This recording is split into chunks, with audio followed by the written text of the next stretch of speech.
अंतरिक्ष की गहराइयों में कहीं पत्थर का एक विशाल टुकड़ा तेजी से हमारी ओर बढ़ रहा है। ये पृथ्वी पर विलुप्ति जैसा असर करने के इंतजार में है। इससे पहले कि आप अपने बंकर में छुपने जाएं या घबराकर 1 साल की टॉयलेट पेपर की सप्लाई इकट्ठा करें, शांत हो जाइए। हमारे पास एक तरकीब है। हालांकि हमने इससे पहले जानलेवा एस्टेरॉइड्स यानी क्षुद्र ग्रहों का सामना किया है, पर क्या हमारे पास इन्हें रास्ते में रोक पाने की कोई तकनीक है? कितना बड़ा एस्टेरॉइड हमें खत्म करने के लिए काफी होगा? क्या ऐसे कोई एस्टेरॉइड्स हैं जो आने वाले कल में हमारी तरफ आ सकते हैं? क्या हमें इन पर विस्फोट कर देना चाहिए या इन्हें रास्ते से धकेल देना चाहिए?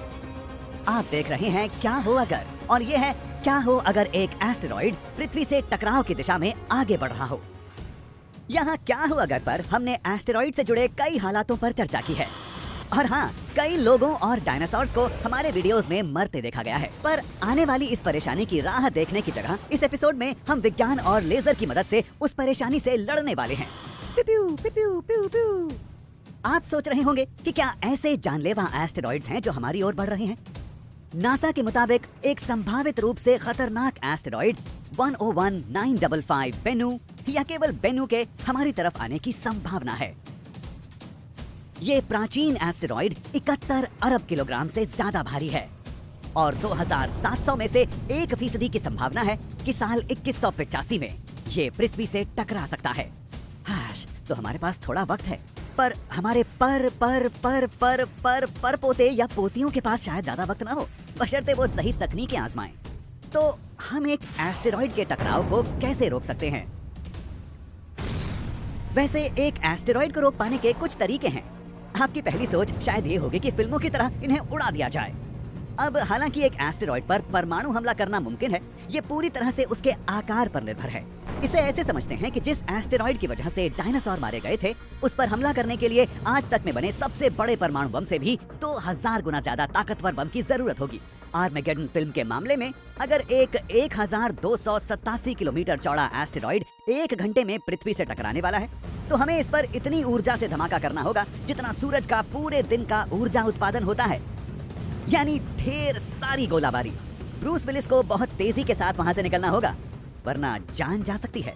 कुछ मामलों में एक बड़े एस्टेरॉइड पर बम गिराना कारगर नहीं होगा, क्योंकि इसके कोर का गुरुत्वीय खिंचाव इसे खींचकर दोबारा साथ ला सकता है। तो अगर हम इसे उड़ा नहीं सकते तो और क्या कर सकते हैं? 1 मिनट सुनिए, माफ कीजिएगा, पर मेरे पास एक सुझाव है। क्यों ना हम इन्हें थोड़ा सा धकेल दें? वैसे ये ख्याल बुरा नहीं है। एक एस्टेरॉइड पर केवल 0.03 मीटर प्रति सेकंड की वेलोसिटी यानी गति बढ़ाना या घटाना इसे नुकसान की दिशा से हटाने के लिए काफी हो सकता है। इसे पाने के लिए एस्टेरॉइड से लगभग 300 मीटर की दूरी पर धमाका करना काफी होगा। इस धमाके से होने वाली इरेडिएशन यानी विकिरण के चलते एस्टेरॉइड की सतह गर्म हो जाएगी और फट जाएगी, जिससे ये दूसरी दिशा में जाने लगेगा। एक और तरीका है कि हम बिल्कुल सही एंगल पर एक अंतरिक्ष यान का इससे टकराव करवा दें। इसे काइनेटिक इम्पैक्टर ऑप्शन कहते हैं, कुछ अंतरिक्ष के बिलियर्ड्स जैसा। 8 बॉल कॉर्नर पॉकेट। साल 2022 में ये तरीका एक बिना खतरे वाले एस्टेरॉइड पर आजमाया जाएगा, बस ये देखने के लिए कि ये कारगर है या नहीं। ये डबल एस्टेरॉइड रीडायरेक्शन टेस्ट होगा, जिसे डार्ट मिशन के नाम से भी जाना जाता है। बढ़िया नासा, डार्ट्स तो मुझे भी पसंद है। 180 2 अंतरिक्ष यान डिडीमॉस और इसके छोटे साथी डिडीमून नाम के डबल यानी दोहरे एस्टेरॉइड की तरफ बढ़ेंगे। आपकी बिल्लियों के लिए इससे अच्छे नाम नहीं हो सकते। एक अंतरिक्ष यान डिडीमून से बिल्कुल सही जगह पर टकराएगा और ये हो गया। इसकी मदद से इसका ऑर्बिट बस इतना बदलेगा कि डिडीमॉस दूर चला जाए। इसके बाद दूसरा अंतरिक्ष यान इसके और इसके ऑर्बिट और प्रक्षेप के रास्ते पर नजर रखेगा। एक और तरीका ये है कि हम एक अंतरिक्ष यान को एस्टेरॉइड के बहुत नजदीक उड़ाएं और गुरुत्वाकर्षण की मदद से वक्त के साथ इसे दिशा से हटा दें। लेकिन ये बहुत महंगा पड़ेगा और बहुत पेचीदा होगा, और हम में से हर कोई हान सोलो जैसे पैंतरे नहीं आजमा सकता। तो एक एस्टेरॉइड को रोकने का किफायती तरीका क्या होगा? एक लेजर कैसा रहेगा? अगर ये आपकी बिल्लियों को रास्ते से हटा सकता है, तो शायद ये एक एस्टेरॉइड को भी हटा सके।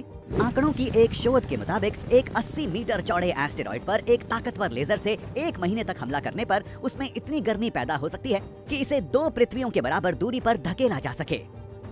जैसे जैसे एस्टेरॉइड की सतह गर्म होने लगेगी, इससे कुछ पदार्थ निकलेंगे जिनसे बल पैदा होगा। नासा के प्लानिटरी डिफेंस कोऑर्डिनेशन ऑफिस ने यह भी सुझाव दिया है कि एस्टेरॉइड की दिशा बदलने के लिए एक कम ताकत वाली लेजर से लैस अंतरिक्ष यान को भेजा जा सकता है।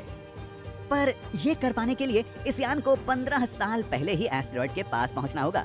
खुशकिस्मती से हम खतरे वाले एस्टेरॉइड्स को बेहतरीन टेलीस्कोप्स की मदद से वक्त से पहले ही देख सकते हैं। आकाश की लगातार तस्वीरें लेते हुए अंतरिक्ष वैज्ञानिक कंप्यूटरों की मदद से तारों के पीछे होने वाली किसी भी हरकत पर नजर रखते हैं। हालांकि कुछ एस्टेरॉइड्स ऐसे हो सकते हैं जिन पर ध्यान ना गया हो, जैसे कि 2013 में रूस पर गिरने वाला चेल्याबिंस्क एस्टेरॉइड। ऐसा इसलिए कि छोटे एस्टेरॉइड्स इतने रोशन नहीं होते जितने कि बड़े एस्टेरॉइड्स होते हैं।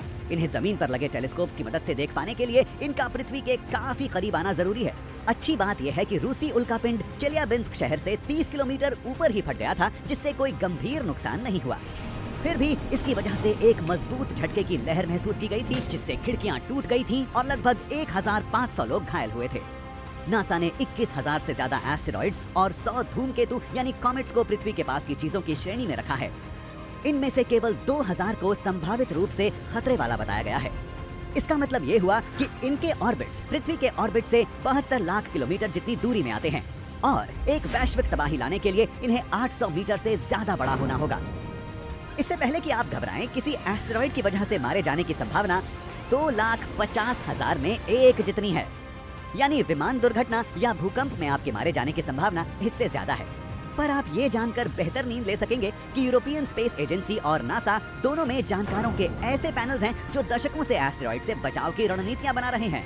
अगर आप ये जानना चाहते हैं कि क्या होगा अगर एक विशाल एस्टेरॉइड हमसे टकरा जाए, तो कयामत की तैयारी रखने वालों, आपके लिए उसकी जानकारी भी तैयार है। जानने के लिए देखते रहें क्या हुआ कर।